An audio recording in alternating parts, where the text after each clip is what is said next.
quarter, Seoul vows to take stern military action should the regime cross the line or inflict serious damage on South Korean people.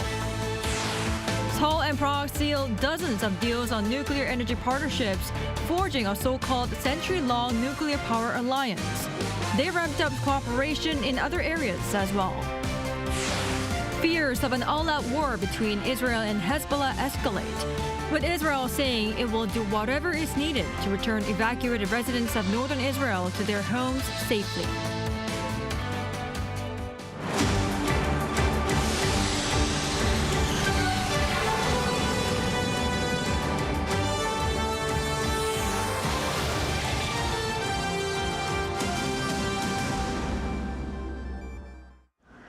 Thank you for joining us on Arirang News. I'm Kim Bo-kyung.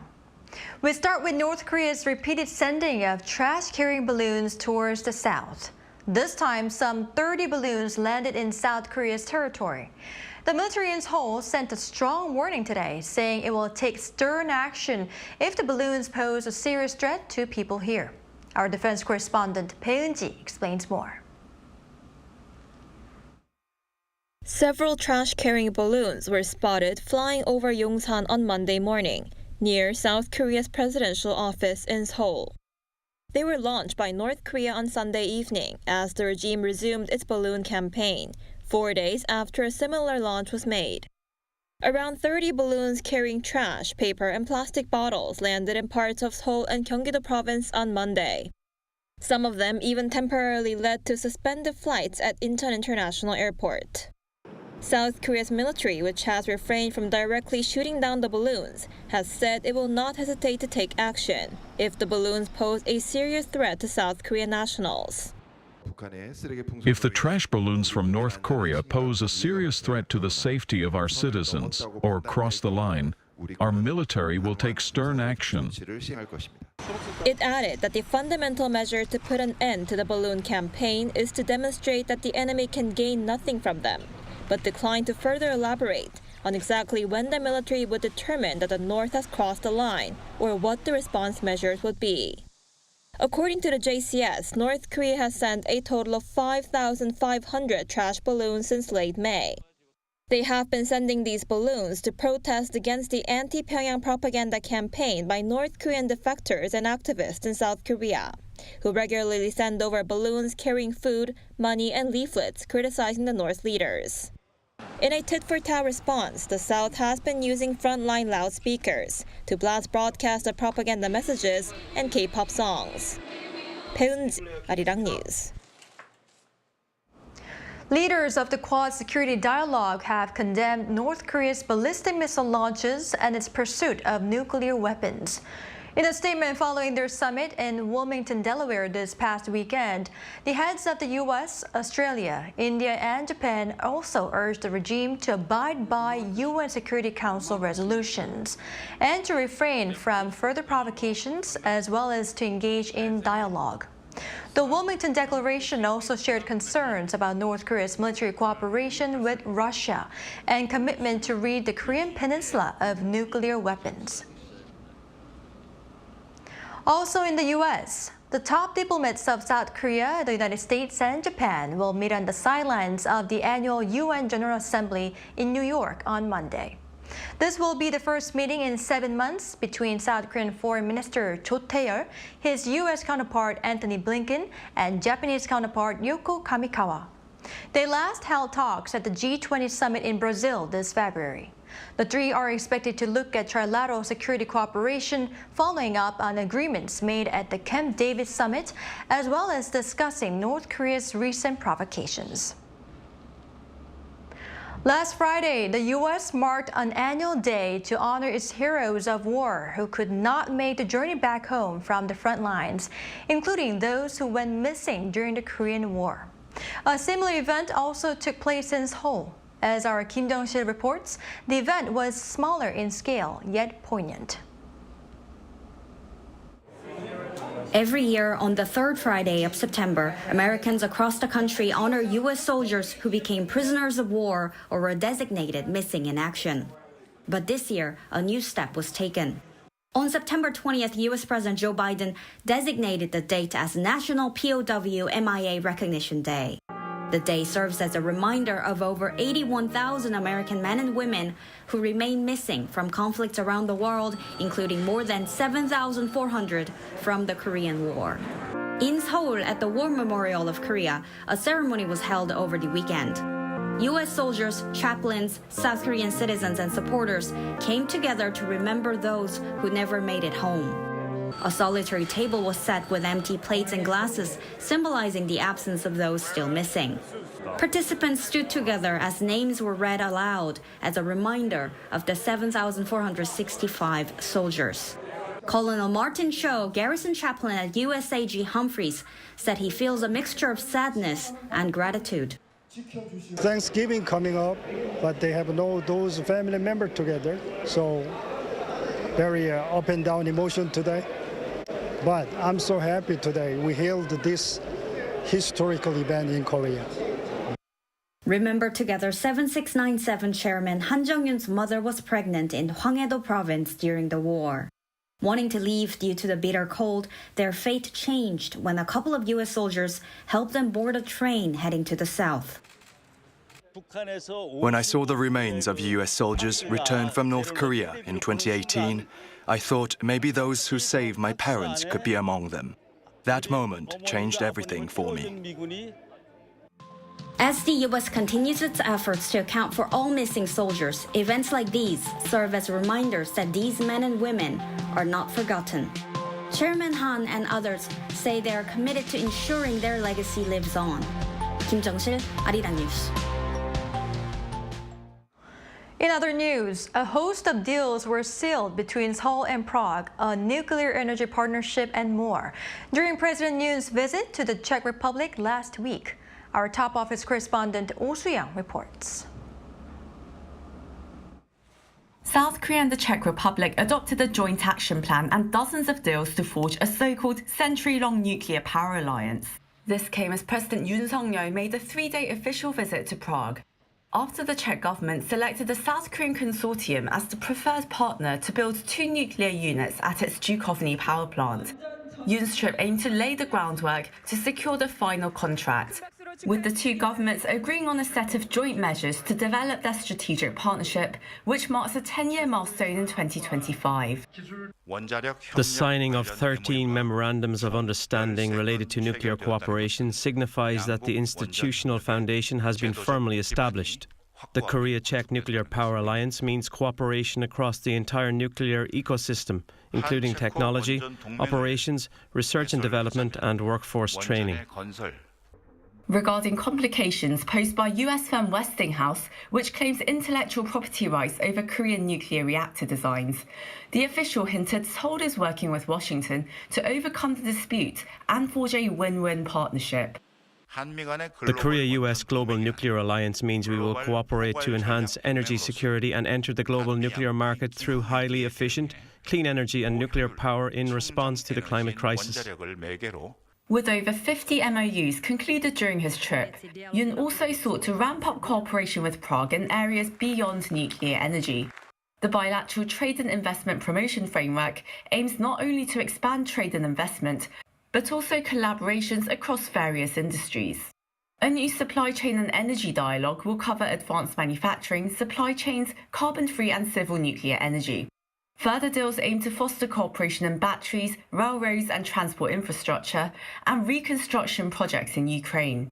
Joint research and development between academic institutions will expand roughly 20-fold, with South Korea increasing its contribution to $37 million over the next decade. Joint research areas will expand from mainly bio, chemicals, and materials to common areas of interest, such as aerospace, nuclear energy, AI, digital, and quantum science and technology. Competence in advanced science and technology is directly linked to national competitiveness, and recently, global cooperation has been reorganized among countries with shared values. Underpinning all areas of cooperation are the two countries' shared values of freedom, democracy, and rule of law amid growing geopolitical rifts and challenges. In this regard, they agree to work together to develop standards on cyberspace, collaborate on defence, and promote closer cooperation between Korea and the North Atlantic Treaty Organization. Prague also expressed support for Yoon's approach to peaceful unification with North Korea and efforts to denuclearize the regime. Marking 35 years of diplomatic relations next year, Seoul and Prague will implement their joint action plan for strategic partnership until 2027. Oh Soo-young, Arirang News, Prague. South Korea's exports for the first 20 days of September fell despite surging semiconductor exports. According to data from the Korea Customs Service on Monday, the total value of exports for those 20 days came to $35.6 billion. That's a drop of just over 1% compared to the same period last year. This comes as a result of fewer working days due to the Chuseok holiday. However, the average exports per working day surged 18% year-on-year. While items like cars, petroleum products, and steel saw declines, semiconductor exports jumped more than 26%. Despite the overall dip so far, a positive export trend is expected for the month given the remaining number of working days and the typical year-end surge. South Korea is on its way to becoming a super-aged society as half of its population is expected to be 65 or older over the next 50 years. With the country witnessing record low fertility rates, the country's total population will also decline by 30%. Choi Min-jung reports. South Korea's population is expected to drop significantly over the next 5 decades, despite an increasing global population. Data from Statistics Korea on Monday showed that the country's population will drop by around 30% to some 36 million in 2072 from the current 52 million. However, the global population is projected to increase by 25% to 10.2 billion over the same period of time. South Korea's population peaked in 2020 but has declined since. This year, the country ranked the world's 29th most populous country, but this is expected to fall by 30 notches in 50 years' time. And also, by that time, half of the country's total population will be 65 or older, making it the world's third most aging country. Currently, a fifth of the population are seniors. The challenges are posed by fewer people getting married or having babies amid social and economic challenges. In 2023, the fertility rate reached a record low of 0.72, one of the lowest witnessed in the world. Choi Min-jung, Arirang News.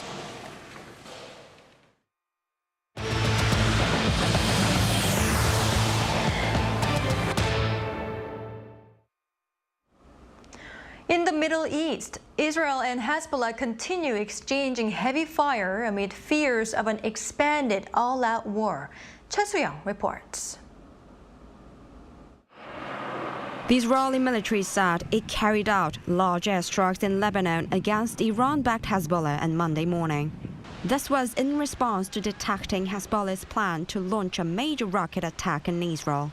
According to Lebanese media outlets, heavy airstrikes were seen in southern Lebanon, including the eastern Bekaa Valley and the northern region near Syria. Israeli military spokesperson Daniel Hagari said on Monday that geographically widespread bombing is underway in order to return northern Israel's residents to their homes safely, which Israel had announced as a new aim of the war.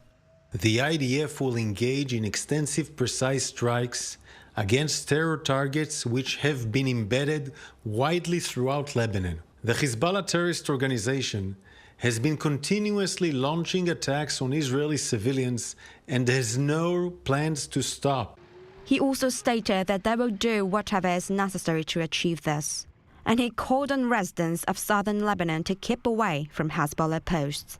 This comes after Hezbollah on early Sunday launched its deepest rocket attacks towards Israel since the outbreak of the Gaza war in retaliation for the mass pager and walkie-talkie explosions last week. Reports say over 140 rockets were fired into northern Israel. Israel says most rockets were intercepted, while 4 people were injured from the attacks. Israel also launched hundreds of strikes on Lebanon as a senior Hezbollah official declared an open-ended battle was underway with both sides on the brink of an all-out war. The rocket attacks also follow Friday's Israeli airstrike in the Lebanese capital Beirut that killed at least 45 people, including 16 Hezbollah militants. In response to the growing conflict in the Middle East, U.S. President Joe Biden said on Sunday that Washington will do everything it can to prevent a bigger war. Earlier on the same day, White House National Security spokesperson John Kirby told ABC that the U.S. does not believe a military conflict or an escalation of the war is in the best interest of Israel, adding that Washington is holding direct discussions with the Israelis. UN Secretary General Antonio Guterres said he fears the possibility of transforming Lebanon into another Gaza. Cheon, Arirang News. Staying in the Middle East, a gas leak has caused a tragic blast at a coal mine in Iran, killing dozens of people. Yoon-jin reports. Iranian state media said Sunday that 51 people were killed in an explosion at a coal mine in Iran's South Khorasan province, 540 kilometers southeast of the capital Tehran.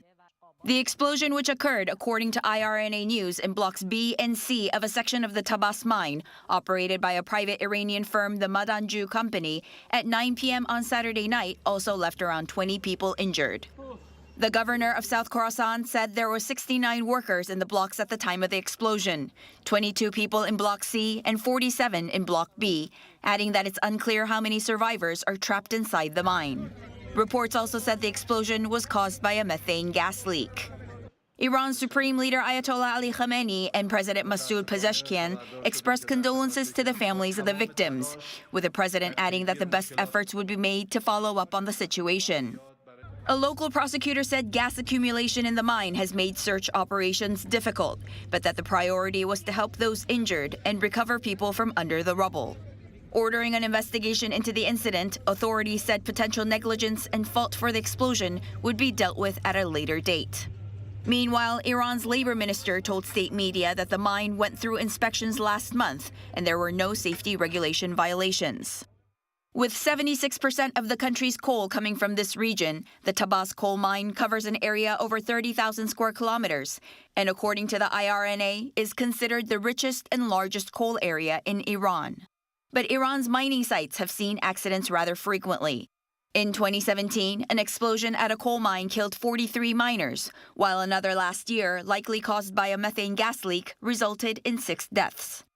AP News stated that lax safety standards and inadequate emergency services in mining areas were often to blame.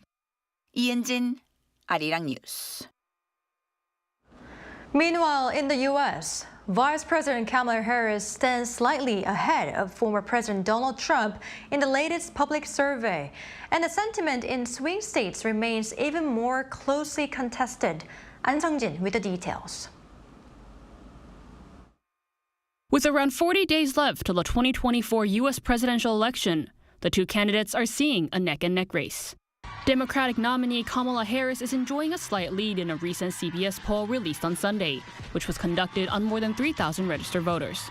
Though within the margin of error, 52% of voters responded in favor of Harris, while 48% went for Trump. In individual battleground states, the difference was even less.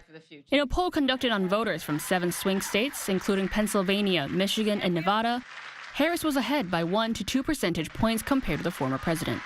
This comes as heated exchanges continue between the two candidates, including the call for a second debate.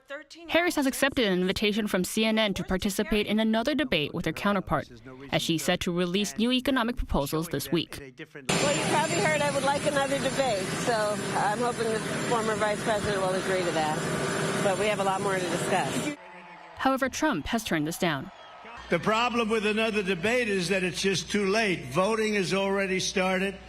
Meanwhile, in a recent appearance on TV, Trump stated that he will not run in the 2028 presidential elections if he loses. If he wins this election in November, based on the Constitution, he will be unable to run for a third term. This implies that regardless of the election results, the 2024 election will be Trump's last. An Sung-jin, Arirang News. In hot weather, vulnerable social groups have harder times, especially when the scorching heat lasts longer. Elderly people who live alone in a poor environment without an air conditioner are receiving helping hands from volunteers. Tae-yoon-kyung has more. Several volunteers have gathered in a farming village in Cheongseon, Gangwon-do Province. Most urgent for the elderly who live alone is papering walls and replacing floor coverings. Volunteers take out all damaged woodwork, wallpaper that has gone moldy, and floor coverings while scrubbing the dirt off from all surfaces and changing blankets. They try to put up new wallpaper while dripping with sweat. It's extremely hot and my underwear is all wet, but I am working happily since this will help the elderly to live in a better environment. Gangwon-do Development Corporation started the Love House Volunteer Project for vulnerable social groups in 2018. A total of 76 homes have been repaired so far. This year, the project also provides necessary home appliances such as refrigerators and air conditioners through an increased budget. Volunteers try to stretch their helping hands, especially to those who cannot receive help easily among vulnerable groups. If it's not the elderly's own house and is rented, our team and different welfare centers cannot provide any help. There are lots of cases like that. I hope vulnerable groups will be able to receive more help through coverage by the media. I am very grateful that so many volunteers are helping with the work that I cannot do by myself. The elderly who could not imagine having repairs to their homes are now smiling. The hard work of volunteers is giving help to vulnerable groups who are having harder times in the long spell of hot weather. Cha Yoon-kyung, Arirang News.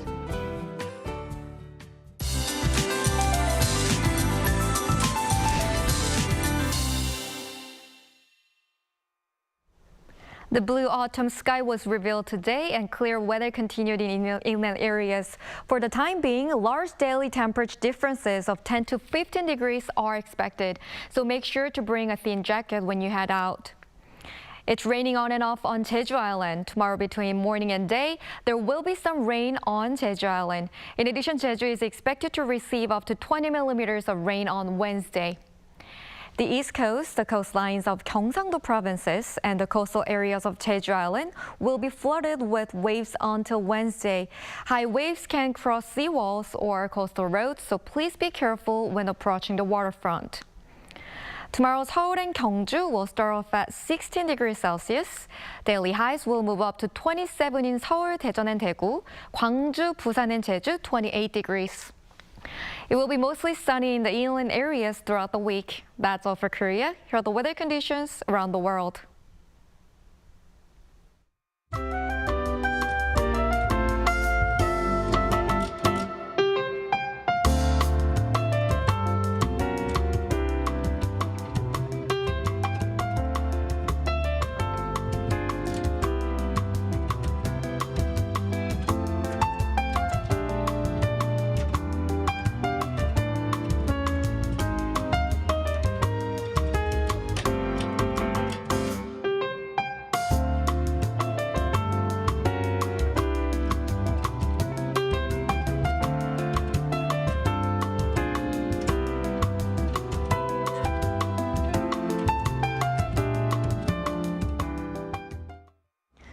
That's all we have for today. Thank you for watching. Arirang News will be back at 9 a.m. Korea time.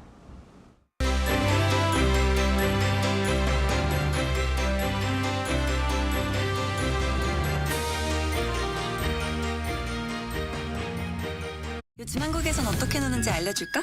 한국에선 아이돌이 되어볼 수도 인생 번호를 찾을 수도 있지. 제일 핫한 포토 스팟은 여기.